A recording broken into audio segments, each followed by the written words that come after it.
Добър вечер. Наистина, както каза ти, тук има и проблеми, но има и хубави неща. Преди да започнем с темата за спешната помощ в Плевен и региона, ви предлагам да видим един материал, който заснехме днес през деня.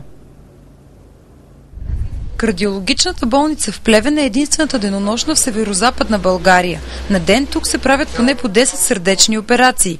Екипът ни успя да заснеме една от тях. Това е коронарография на пациент, който има тежко стеснение на дясната коронарна артерия. В момента се слага стент в това стеснение.